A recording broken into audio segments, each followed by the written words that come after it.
Good morning, everyone. Thank you so much for being here today, whether you're in person or on Zoom, on our live stream. We very much appreciate getting the chance to celebrate all of our spectacular teacher candidates here today. My name is Sam Fogelman. I have the honor and the pleasure to work in educator preparation for the Colorado Department of Higher Education. We're very excited to have you here today. I'm going to waste no time because we have a fantastic lineup of speakers today. I'm going to start off by handing it off to our Department of Higher Ed Executive Director, Dr. Angie Piccioni.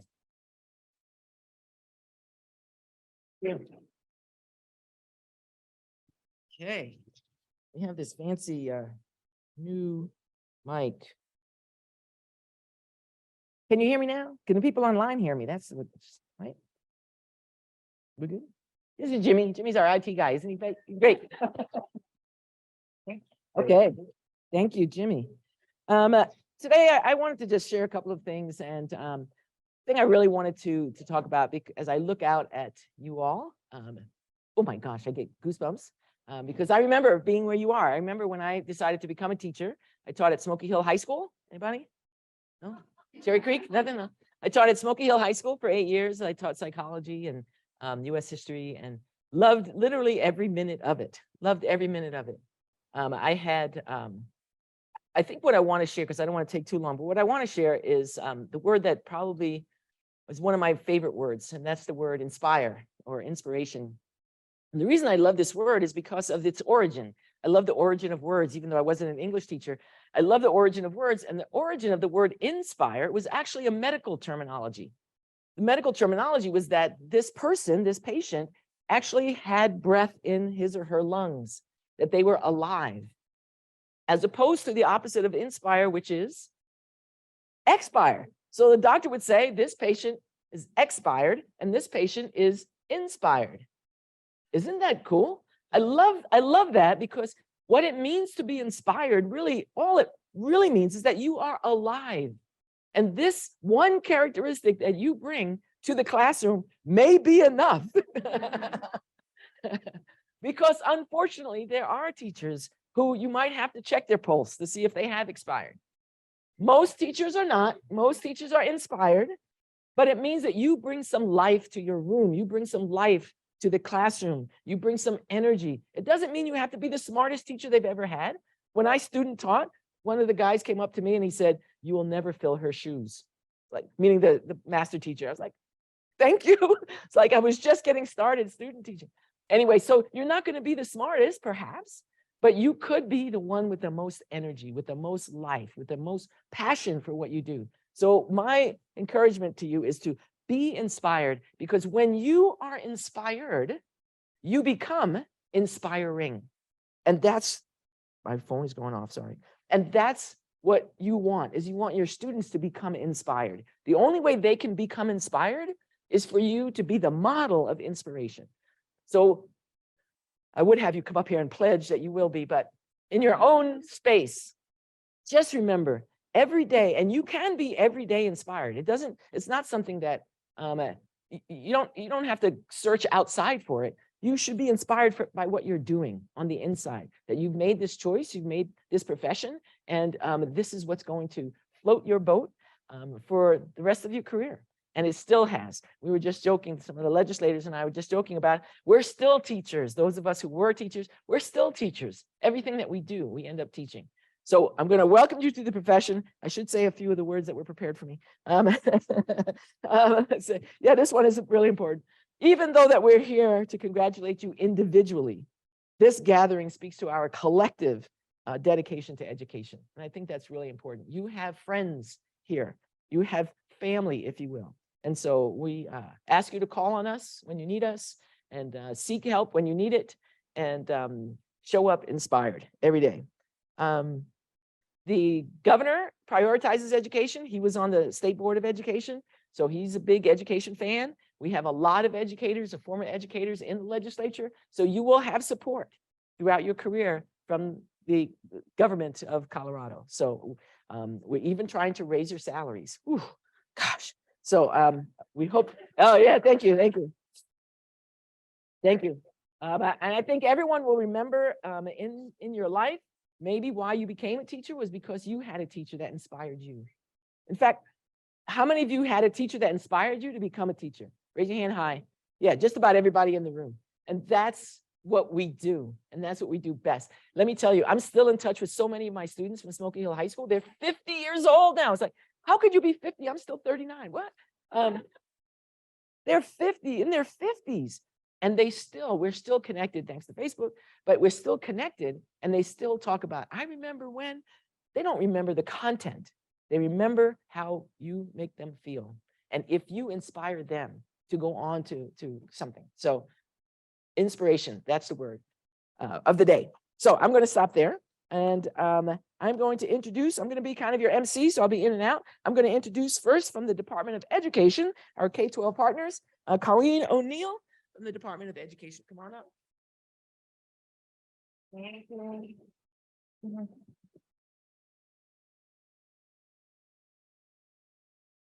There were going to be some slide adjustments, but I think we're going to say, are there slide adjustments? We're trying to take care of our online folks as well. As we do some of those adjustments, first of all, thank you for being here. Happy Teacher Appreciation Week. We're here to appreciate you, honor you, and thank you. So thank you. Thank you so much to our former teachers and our new teachers. We're super excited to have you. I'm Colleen O'Neill. I'm the Associate Commissioner of Educator Talent at the Colorado Department of Education. My sole focus is you. Every day, my sole focus is you. And I'm grateful for that opportunity. I am a former English teacher. I say former. However, anybody who knows me probably knows that I'm still an English teacher. So let me help you with this. I learned this a long time ago. And being that English teacher and one who likes words, it resonated with me and I wanted to share it with you today. The word educate, which originated from Latin, doesn't simply mean to teach. It actually came from two different words with two different meanings, educare and educere. Educare means to lead or draw something out, while educere is used when speaking of molding or training or sculpting. So even from its very early days, the role of educator was not only to teach, it was to lead, it was to sculpt, it was to mold, it was to support, and it was meant to bring out the potential in others. That's what we do every single day. And I'm so grateful that you have chosen this profession. I will remind us, because I love to do this. Engineers make bridges. Painters make paintings. Scientists make rockets. You make them all. This is the profession upon which all others are built. This is the most noble, honorable profession you will ever choose. It is also the hardest. And we know that after a Friday, when elementary recess duty was done, 2 weeks before the end of school. I was in a middle school classroom last Friday. Hard place to be today. And I was a middle school teacher. I loved middle school, but they were really ready for their 2 weeks end of the school year.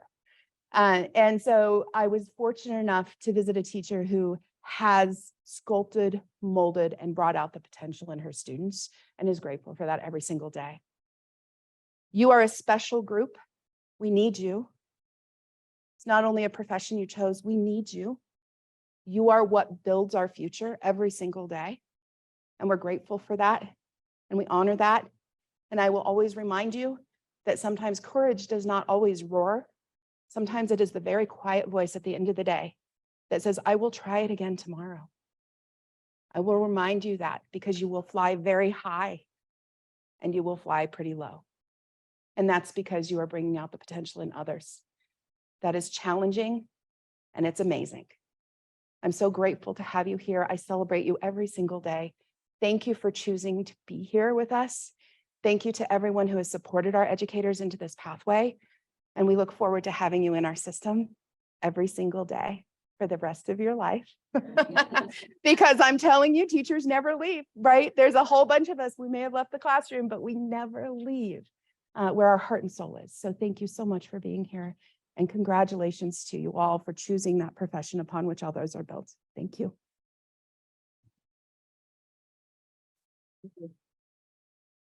Thank you. Thank you. All right. Now we're going to have a few, we'll start with, looks like Senator Janice Marchman from District 15. Could you tell us where that district is when you come up? All right. There we go.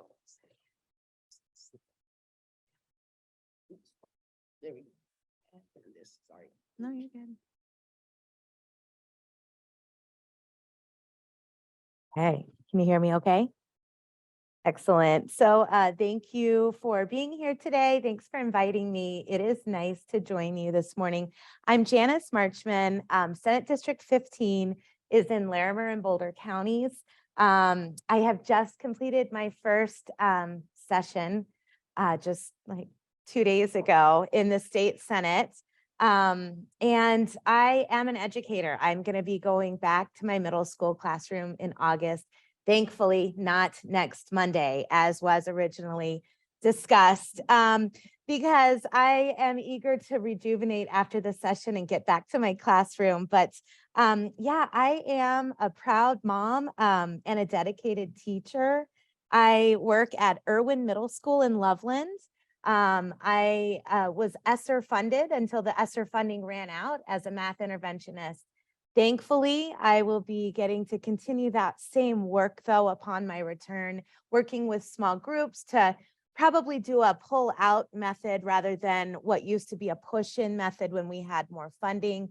But I look forward to really helping the students get ready for high school. High school math is so important. I'm an engineer by degree. I didn't build bridges. I was an industrial and systems engineer. So they taught us how to manufacture and distribute widgets. And it was interesting. And I made a lot of money, but honestly, my heart wasn't in it. So I am in my 7th year of teaching.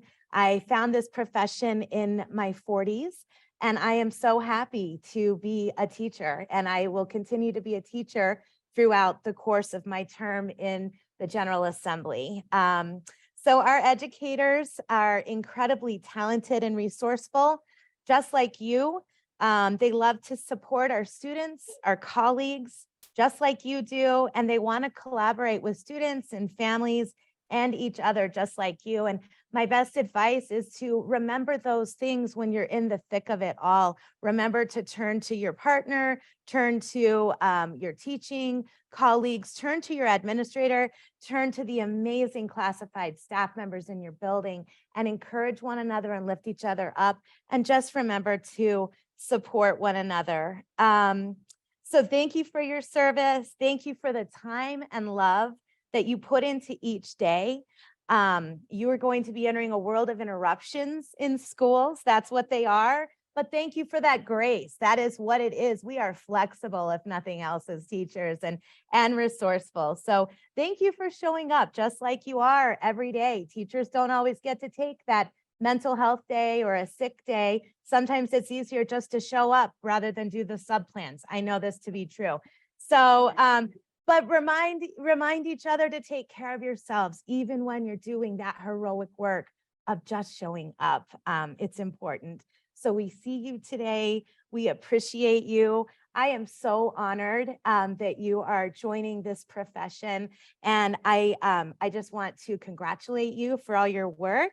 I'm here anytime you need me. I'll be in the Capitol during the spring. And if you ever make it there, please stop and say hello. I'd love to give you a hug and say, hey, good for you. You're not at school today. Let's have a cup of coffee and you can go to the bathroom anytime you want to. But please do come see me. I'm available for anything. Good luck and thank you for being teachers. Thank you. Oh, I walked away with it. Thank you. Thank you. Got it. Yes, you will develop what's called a teacher's bladder. It actually comes in handy many, many years later. It still comes in handy. Means that you don't use the restroom for the whole day. Yes, so staying with the Senate, Senator Rachel Zenzinger, who is chair of the Joint Budget Committee. So money. And also a former educator as well. Come on up.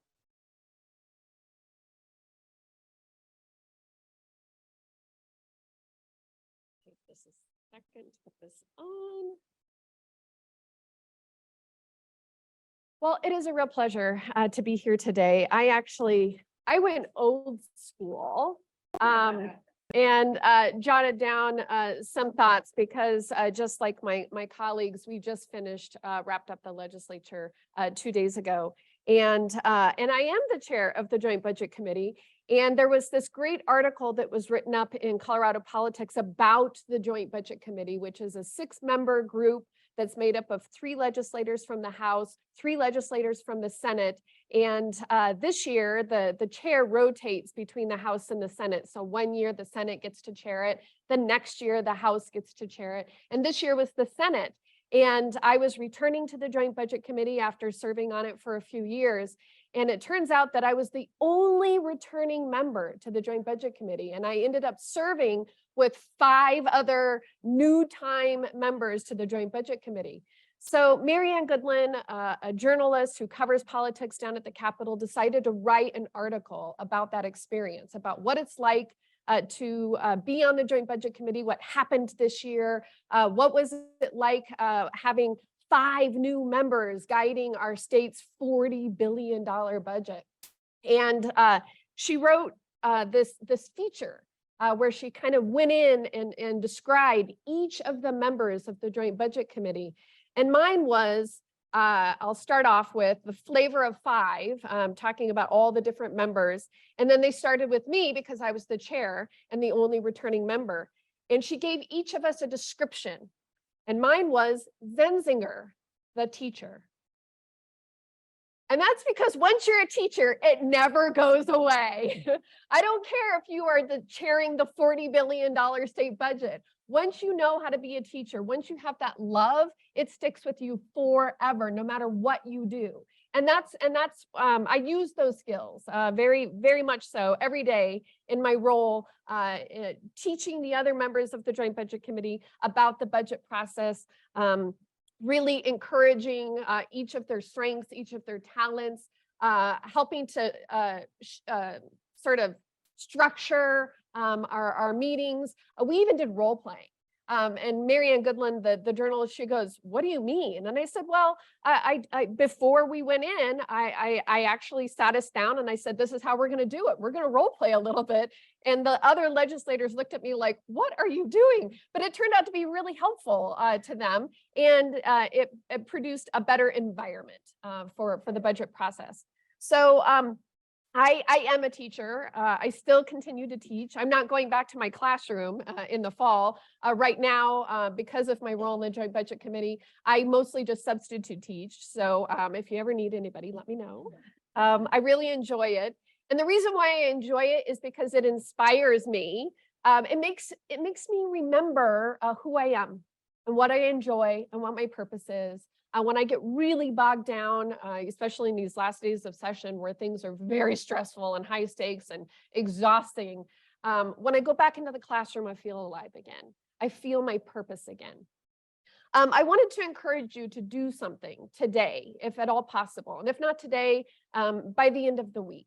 I was asked to do this exercise when I became a teacher long ago by my advisor. My advisor made me write a 5-paragraph essay about why I was choosing to become a teacher. And I was like, oh, I don't really want to do this. I don't have to do this anymore. I get to make these assignments. They don't have to do the assignments anymore. But I did it. I sat down. I did a 5-paragraph essay, fresh out of college, fresh before I stepped into a classroom, just going over the reasons about why I wanted to be a teacher. And the reason why I'm telling you to do this is you need to capture that moment. You need to check in with yourself, put it down on paper, say it out loud, and memorialize it so that you can come back to it every so often. When I do go back to that statement, first of all, it's very embarrassing. At the time, I thought I was a pretty good writer. I read it now and I think, wow, I was not a good writer. Who's going to hire me? Who hired me? So it's very humbling. What it does is it shows your growth. It allows you to see where you were and where you are today. And every time I go back and I look at that statement, I go, I've learned so much since that time. But it's also a reminder. It's an ability for me to check in with myself to figure out where I was, and it provides new inspiration. It's my why. It gives me energy, it gives me passion, and it gives me renewed sense so that I can continue doing the work. So please, if you ever have that opportunity, check in, write that 5-paragraph essay, keep it with you. You don't have to look at it all the time. I probably look at it every couple of years now. And I'll just admit it, I did mine all about Sesame Street. I talked about how Sesame Street was very inspiring for me as a kid. I really saw the world through the eyes of Sesame Street. It was very inclusive. It was very musical. It was very fun. Everybody was your neighbor. And everybody was always learning and kind to one another. And so I use that as the vehicle with which I saw my role as an educator, being inspired by that. And so I go back every now and then and read through my essay. And I encourage you to do that so that you can stay fueled, so that you can stay in this work, so that you can continue to be inspired and not expired. And more importantly, so that you can remember this moment today, because you're the best of the best. You are our future. You are the brightest. You are the most inspirational. And you need to remind yourselves of that because there's going to be some dark days and some very tiring days and exhausting days where you're going to want to throw your hands up and just walk away. So capture this moment, be proud of what you've accomplished, and thank you so much for choosing the best profession.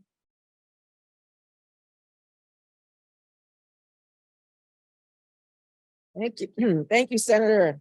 And coming up next, and as we talk about that being inspired, a little tip. If you are exhausted, you check yourself, because typically when you're trying to be inspired, if it exhausts you, if it's an energy drain, it's usually because you're trying to fix someone or fix something.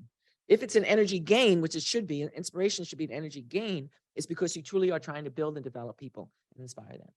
Coming up next is the chair of the House Committee on Education, Representative Barbara McLaughlin.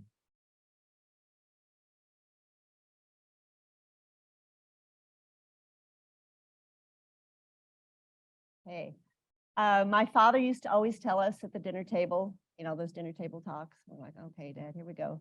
He said, when you find a career, make sure that you get to make changes in people's lives. Make sure you're doing something for good. Don't go for the money. Don't go for where you live, but find a career where you get to make a difference. So I tried out a few careers. I won't tell you the horror stories about my other careers, but I became a teacher when my kids were little. And I thought, gosh, I could have this job where I have the same vacations they do, because my husband didn't. And it worked. And so I got spring breaks off with them. I got Thanksgiving breaks off with them. But the joy of it was the actual teaching. So I taught, I'm from Durango, and I taught at Durango High School for 20 years.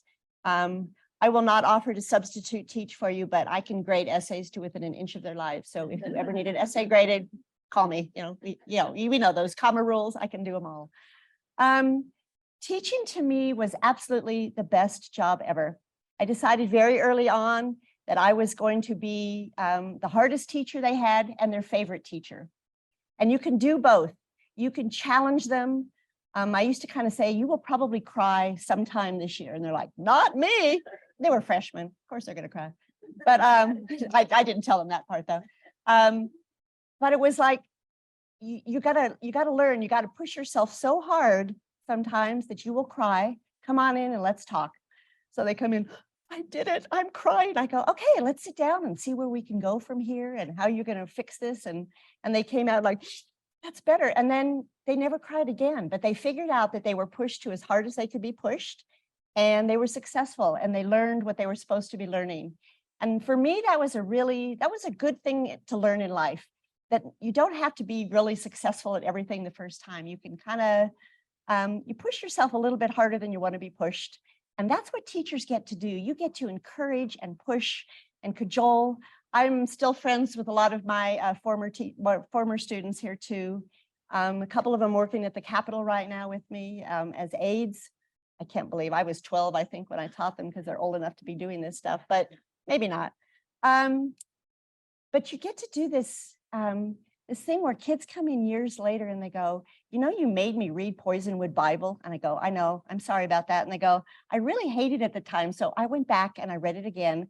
And then I read all the books that you assigned us in class and go, they were really good when you don't have to read them. And I go, yeah, no, sorry. But I got kids to read these books and to talk about books that they may have never experienced before. And I think when you can get kids to read and you can get kids to just to be pushed themselves just a little bit. And so in many cases, I was their hardest teacher and their favorite teacher, not all of them, confessing that too. But what a joy that is in life to know that you've made a difference with these kids and they still want to learn and they still come and talk to you about books and they still write me letters and we're still friends on Facebook and we're actual friends on Facebook. And I'm going to a wedding next week of one of my students. So we have stayed in this for life. I retired after 20 years and I thought, well, I'm done with that. We'll see what happens. I'm going to go have lunch downtown at lunchtime. It's like, that'll be fun and not in my room with 20 kids. It's kind of the same thing as going to the bathroom. You just don't get to do things when you're a teacher. And the incumbent in this seat said, teachers do not need more money because they're off at 3:30 every day and they get summers off. And I'm like, so a rule that some people need to learn is never make a teacher angry because that really made me mad. And so I ran for office and he was the incumbent and I beat him by 1 percentage point, but I won. And my goal was to be a representative for educators in Colorado. And I thought, well, at this rate, I'm going to be here for 2 years and then I'll be done, but I will have made a little bit of a gap in there. And now I'm in my last year, I'm term limited after this. And I'm really excited that we're paying off the budget stabilization factor. We have these fabulous teachers who are coming into the business and to change lives and to make a difference and to have that kid come up to you, even if it's one a year, to say, I found a book I like. I finally understand math. Thank you for just listening to me. Thank you for just being there when I really needed you. Thanks for giving me time to be late on a paper because you know that I was having problems at home. You get to be that person that changes a life. And there's no more gratifying anything in the world than that. And everybody's like, oh, are you going to run for Senate? I'm like, no, I'm a teacher. This was my service job. I'll be done with being in office. But to me, being a teacher is so much more valuable than anything I could ever do in any other job in my life. And I encourage you to stick with it and just know you have so much support behind you. You are doing the Lord's work out there. And it's really exciting and it's painful, but it is fun. And put that fun in it, be the hardest teacher they have and their favorite teacher they have, and you will never regret one moment of teaching. So thank you for being here today. I'm so proud of all of you. So thanks.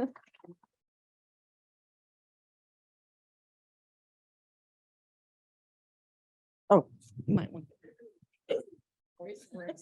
Yes, thank you.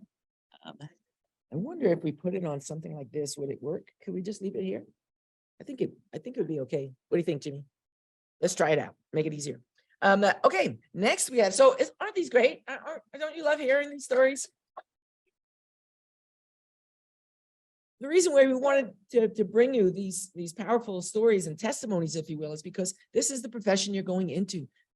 And I'm sure you probably have heard it in your programs, but this is why this is such a great thing to be an educator, because it's really, to me, it's almost sacred. What we get to do to really change and mold and influence lives. And so I'm happy for all of that. Next up is Dr. Roseanne Fulton, who is the Urban Education Director for the Center of Urban Education. Oops. Somebody else go. Somebody else doing. There you go. Yes. Thanks, Mom. Thank you so much, Angie. I admire the work that you do. Leadership is really hard. Teachers are leaders, and it's hard work being a teacher. But I have two main messages. One is I just recently got to listen to a Native American woman who's working with marginalized populations in Chicago. And her message to us, we were all educators in the room, was to share whatever knowledge you have generously, so that in fact, you are moved to take action on behalf of others. And I think that's what teachers do every single day. So my first message is that I'm just so happy for all of you. It's a huge accomplishment to end up with an undergraduate degree. And please do whatever you can every single day to share what you know for the benefit of others. That will be really cool. Our dean is here, Angie, from the University of Northern Colorado. It's nice to see you, Jared. And at UNC, we're working hard to make sure that our graduates have really strong constitutions, or a strong sense of who they are. So you know what talents you have, what you can bring to the classroom every single day, and then make a difference in the lives of others. My second message is for teachers everywhere is to just keep on learning. There's so much for us to know in terms of really having solid and deep relationships with the people that we serve so that we can do right for them. And so what I'm thinking about is the learning that I'm just doing myself. We just recently had Yemi Stembridge in the Denver area, and he's just an expert on culturally responsiveness. And so he's listed some very sincere questions about planning that teachers can do so that they can make a difference in the lives of all children. And a couple of his questions really they're just rumbling around in my head. So I can just think about those continuously as I'm doing my work at the center. And one of his questions is, how do I leverage the relationships that I have with students so that they actually get to learn more, so that I use what I know about students to help them learn more?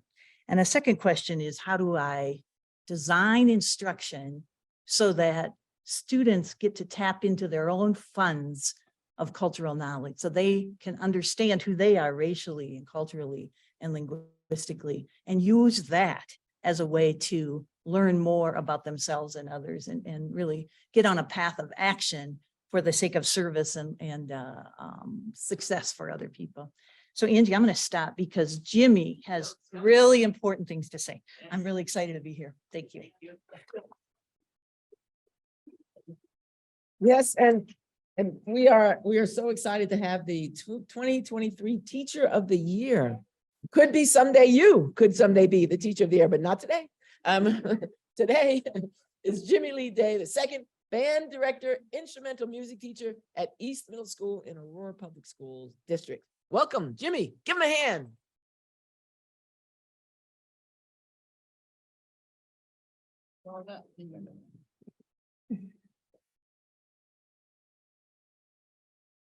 Good morning, everyone.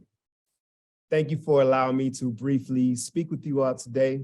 You know, it's my honor and privilege to be in your presence and speak with future educators that will stand on the front line to help shape our youth and send them on a successful path.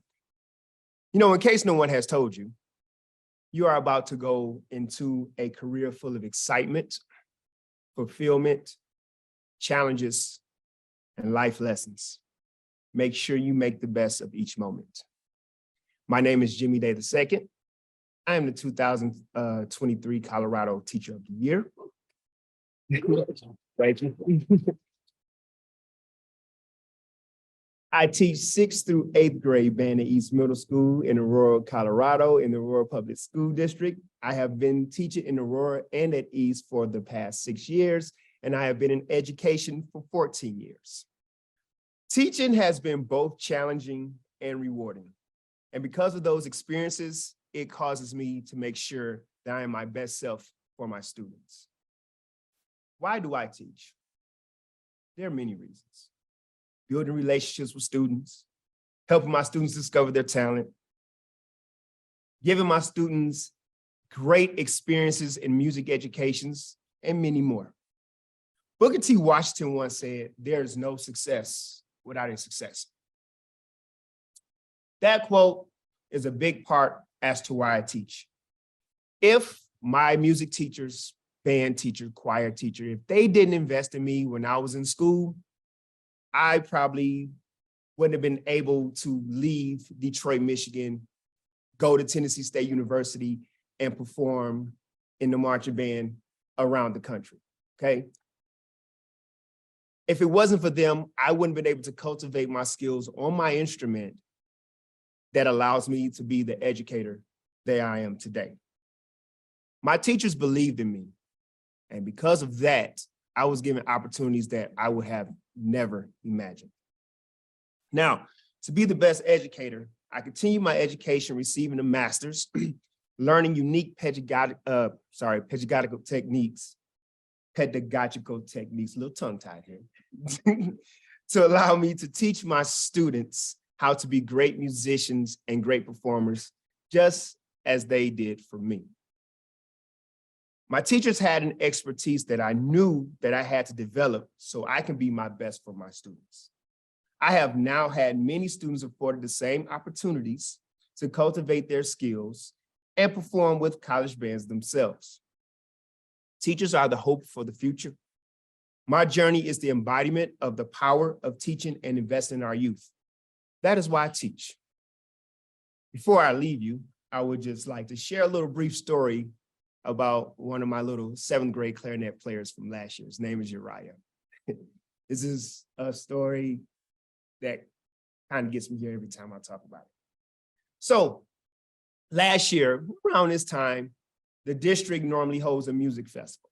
And that's where all the large ensembles throughout the district come, the orchestras and the bands, and they all come to this venue and we all perform for these judges, and these judges rate us or score us based on how well our ensembles perform.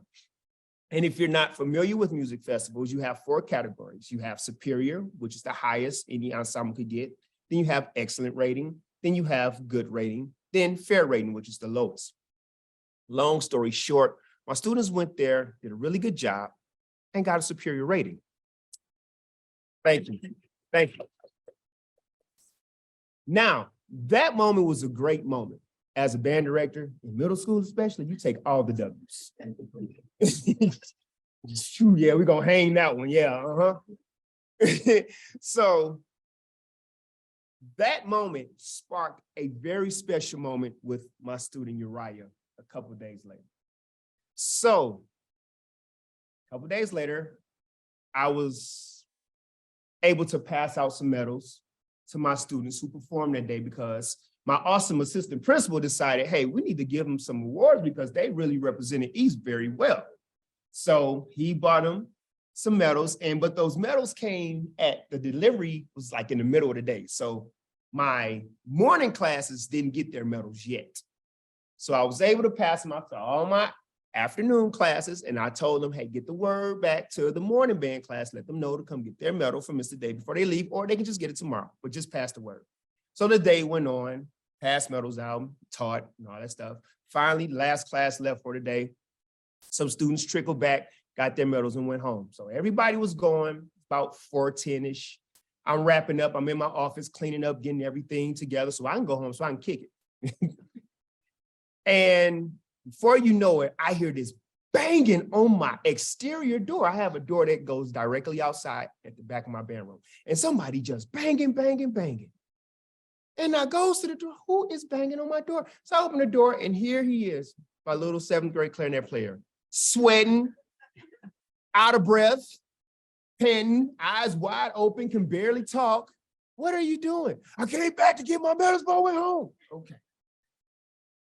Come on in, it made me giggle a little bit. Come on, come on, come on. So we goes to my office and I goes into the box, I grab the medal, I take it out, give it to him, tell him congratulations, good job, living this moment you deserve. Thank you, Mr. Dillard, I'll see you tomorrow. Right when he was about to leave my office, turned around and looked at me. He said, Mr. Dillard, I just want to thank you. Thank you for teaching me how to play the clarinet. Didn't have no interest in it. Didn't have no interest in band, period, but I am having so much fun. And I thank you for that. And then he goes to say, you, and he mentions another teacher, y'all are my best teachers. Y'all are my favorite teachers in this school.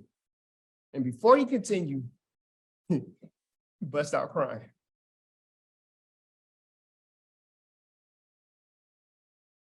And gave me a big hug. And it melted my heart so much because this child was going through so much. In 6th grade year, was struggling, personal reasons at home, just having an issue. That current year, as a 7th grader, still going through stuff. But to have that moment where he got this award, this big accomplishment, from one of the teachers that really impacted him, and I was able to share that with him, that really touched me. And so after we had our moment, my shoulder is full of tears. I joked with him. I said, okay, Now you need to wipe your face because you know when you go back out there, you know your friends gonna clown you, right? Middle school kids, they're mean. And so we laughed about it. He said, I got it, Mr. Day. So he cleaned his face up and, got himself together. It's like, okay, I'll see you tomorrow. I was like, all right, man, I'll see you. Needless to say, this 7th grade clarinet player is now my 8th grade clarinet player. And he's probably like the best student musician and most self-motivated student musician that I had the pleasure of teaching in the past 14 years. And he is going to continue to play clarinet in high school, and hopefully, my fingers crossed, it'll get him into somebody's college somewhere or get him in somebody's studio. But I tell you that story to let you know that this is why I do what I do. This is the reason why the teaching profession is the greatest profession. And we don't say that because it's just what we say. We say that because it's the truth. And so, as you step out into the world of education, understand that you play a part in shaping these students' future. Yes, teaching is tough because we do way more than just teach. We put on about 3 different hats before we put the teaching hat on, but the joy of seeing your student light up when they can master a skill because you helped them, or the joy of seeing your student light up because they had that aha moment because you helped them get to that understanding, or the joy you get when you see your student become invested in what they're learning because of your guidance, or the joy that you see when your student take a successful path because you were a successful influence. That joy is highly unmatched. And any tough days you had in education, those moments right there would just push them all the way, because this is why we do what we do. So before I leave, I just want to say one last thing to you. You take on this role of teaching, I want you to always think of that favorite teacher that you had. Think about how they pushed you. Think about how they stretched you. Think about how they held you accountable. Think about how they challenged you. Think about how they sparked you. Think about the reason why you're here today. And simply just pay it forward. Thank you for your time.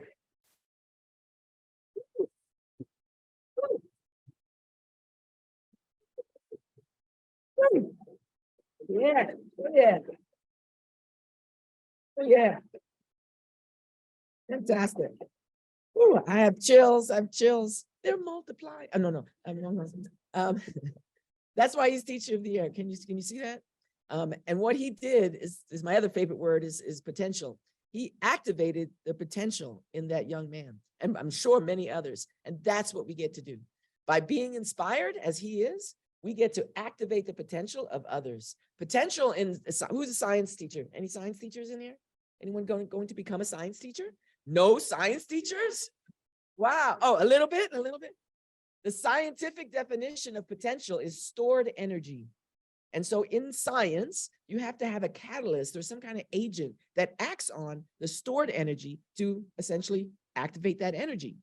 But in a human potential is stored greatness. And what you have done, and I'll get emotional too, is you have been the activator for that potential in that young man and all the students that you teach. And so that potential can now be activated. Woo, that's powerful. Come on up, Jimmy. Jimmy's going to do a video so we get to see how you have activated potential. We have the candidate video. You can play around here if you want. We got a candidate video presentation coming up. And then we will also have a video from the governor on this. So when you're ready, you can click that on. As you're doing that, 2 quick stories. Quick story. I was a professional basketball player. And that was what we did today. As a professional basketball player, I did some stuff in our community. I used to go in and do speaking in prisons. They would always send 2 professional athletes in together. And I went in once in Columbus, Ohio with a baseball player. His dad used to say to him, the story he would tell, Dad would say to him, "You're going to be a major catcher one day. You're going to be a major catcher one day. When you get fast. You're going to be a major catcher one day." And he became a major catcher. And he would tell that story about the power of the spoken word, how that word get him through any setbacks that he had, or tough workouts or injuries. He would remember his dad saying, "You're going to be a major catcher." As we were leaving the prison, an inmate came up to us and said, you know, my dad always said I didn't. Power of the spoken word. You either activate potential, as our teacher of the year has done, to activate potential, or to deactivate. You enter the profession. The power of your spoken word. Activate greatness in your young people, or it can deactivate. So that's what we encourage you to do, right? As you said, activate that potential. Jimmy, you got it? Ready? Here we go.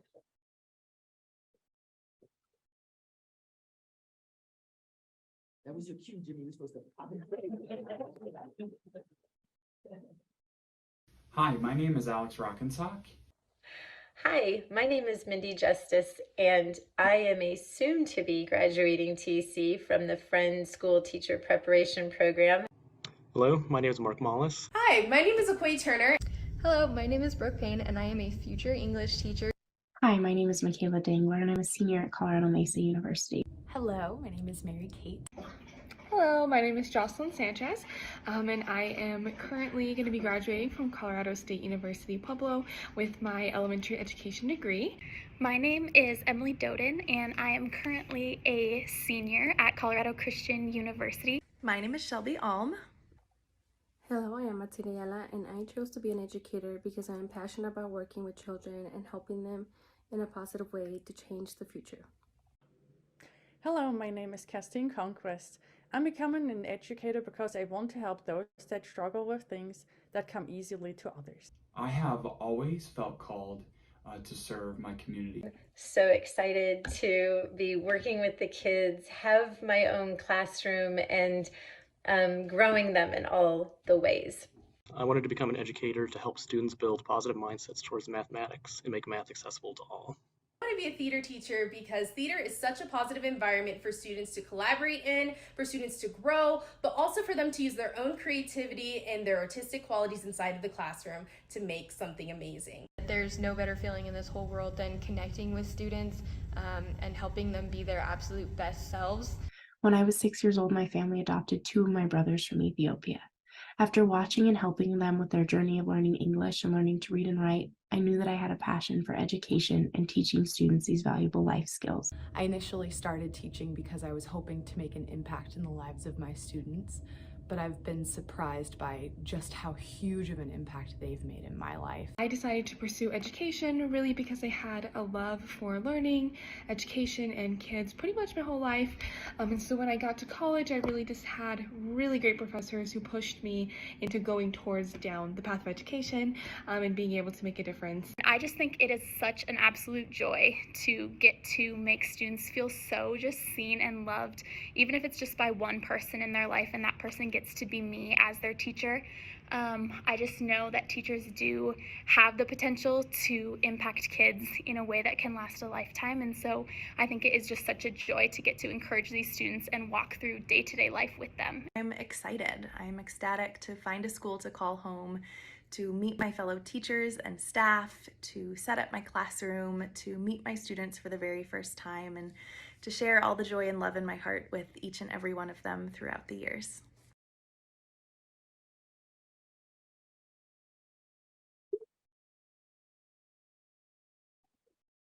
Next, we're going to see a short video from the governor, and then we will present with you our certificates and awards. We'll take some pictures too, so we'll have to move quickly because we're right at time. All right, here we go. Hi, everyone. I wish I could join you all in person, but I don't want to miss the opportunity to share a message to recognize Colorado's top teaching candidates. We congratulate every single one of you who are being recognized today for your tremendous dedication to education. Research shows that the #1 in-school factor contributing to student success is the teacher in the classroom that a student has standing in front of them day after day. Educators have an important responsibility to help train the next generation of leaders, professionals, and citizens. You're the leaders who will help everyone achieve their greatest potential, become future leaders themselves, and make our state and our world a better place. We want to thank all of you for choosing a career in public service, especially at such an important time in education. As a state, we're committed to finding ways we can continue to support our educators, including more resources and support throughout your careers, and modernizing the teaching profession to ensure that we can recruit and retain excellent educators. This year, I proposed more than $9 billion for preschool through 12th grade education next year that would increase per pupil funding to historic levels in our state. This funding provides a foundation for smaller class sizes and better teacher pay. That's on top of the investments we've made in early childhood education, specifically free full-day kindergarten, and this fall, universal preschool. We know that when we invest in education, we invest in a better future for our state and for all of us, and it's our teachers who make that possible. So with that, I want to thank all of you for your amazing and impactful work. We can't begin to thank you enough for stepping up for students, families, and our schools and our communities during challenging times. On behalf of a grateful state of Colorado, thank you for everything you do.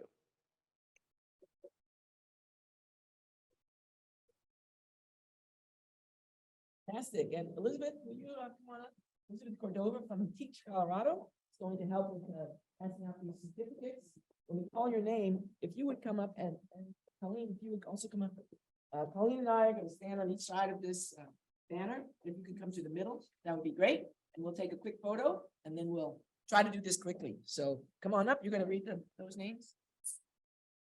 All right. Okay.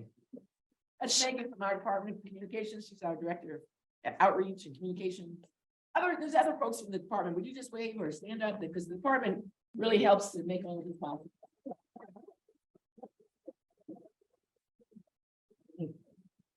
Right. Shelby Come on up, Shelby, if you're here. Okay, she's not here. You don't get your certificate. Unless you pound on the door like yours. Go ahead. Christine Adkins, Samantha Bobbin, JC Block, All right, here we go. Thank you. Sean Bigley, Melanie Bustios, Kirsten Conquest, Here, all right. Great thing. Conquest. Michaela Dangler, Emily Doden,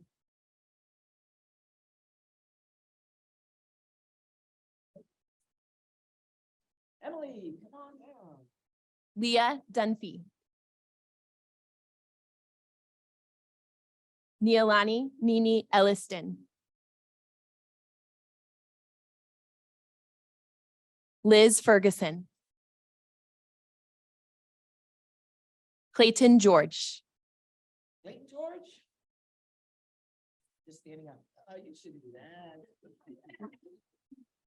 Latiera LT Green, All right, LT. Come on down. Angel Guerrero,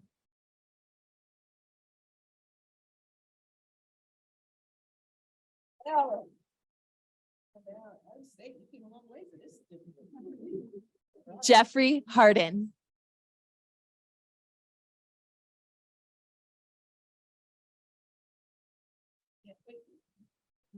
This was Jeffrey? Yep. All right, Jeffrey Harden. Yes, all right. Mindy Justice,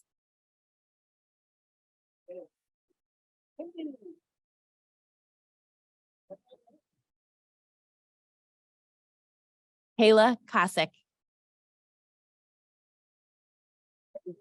Taylor. Okay, you didn't see what you thinking.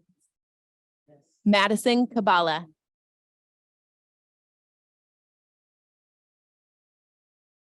Madison. CSU, I taught there for 10 years. In the teacher ed program. Hollis McGee, Angeli March,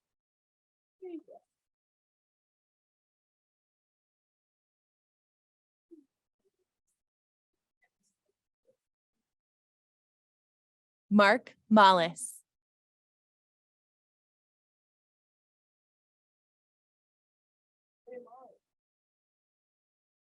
Hannah Malton,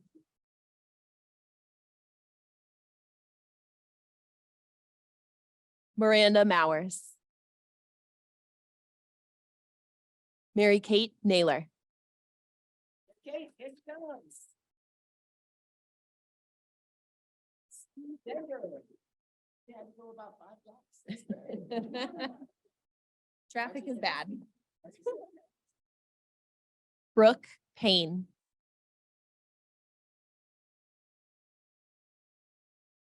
Liz Para.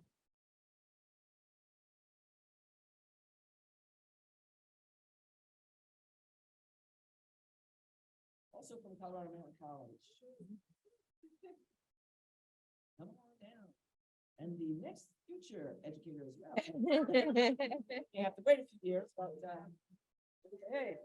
Yeah, hi, baby.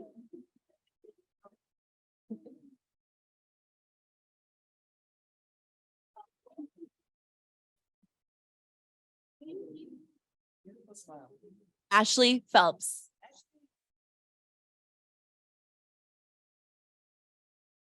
UNC, really, UNC produces the most teachers in the state. Oh, girl. Did you play basketball? Volleyball. She was ready for that. Rayanne Pollard. Amanda Prismus. Annalie Revis.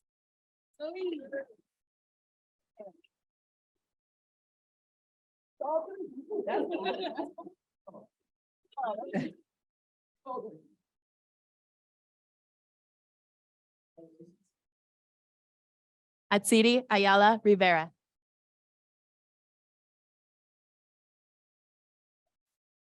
Okay. From UNC as well, Center for Urban Education. When you heard that. There we go. That's great. Fantastic. Congratulations. Alex Rockenstock.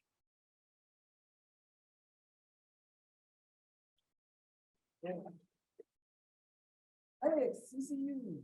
Does John Borman teach at CCU anymore? Oh, he does. He's one of my longtime friends. Oh, did he? Oh. Better.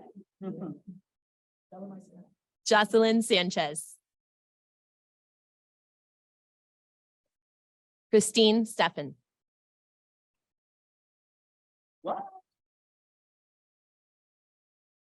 You came all the way from Western? Oh, okay. Wow. Alternative licensure. Oh, okay. Oh, congratulations. Andrea Sheiks Suarez. Katrina Sullivan. Fort Lewis, that's enough. Kagan Tinder, who's not here, but my former student. 5 blocks. Akwe Turner. Kelsey Winner. Kelsey.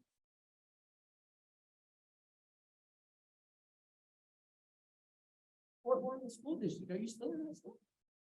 Oh, okay. I was just checking. She's like, no, I'm teaching. Okay, okay. There we go. Nathan Woodruff. Annika Zink. That's it. Congratulations to you all.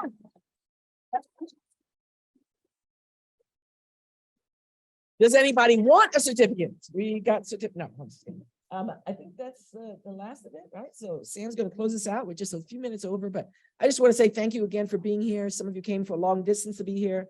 Thank you for persevering through your program. As a former teacher educator, I know what those programs are like. All of us, on behalf of all of us who spoke, we thank you for joining this profession. We are the cloud in the sky of all the folks that come before you and after you. And we just wish you the absolute best and continued success, and go make a difference. There we go.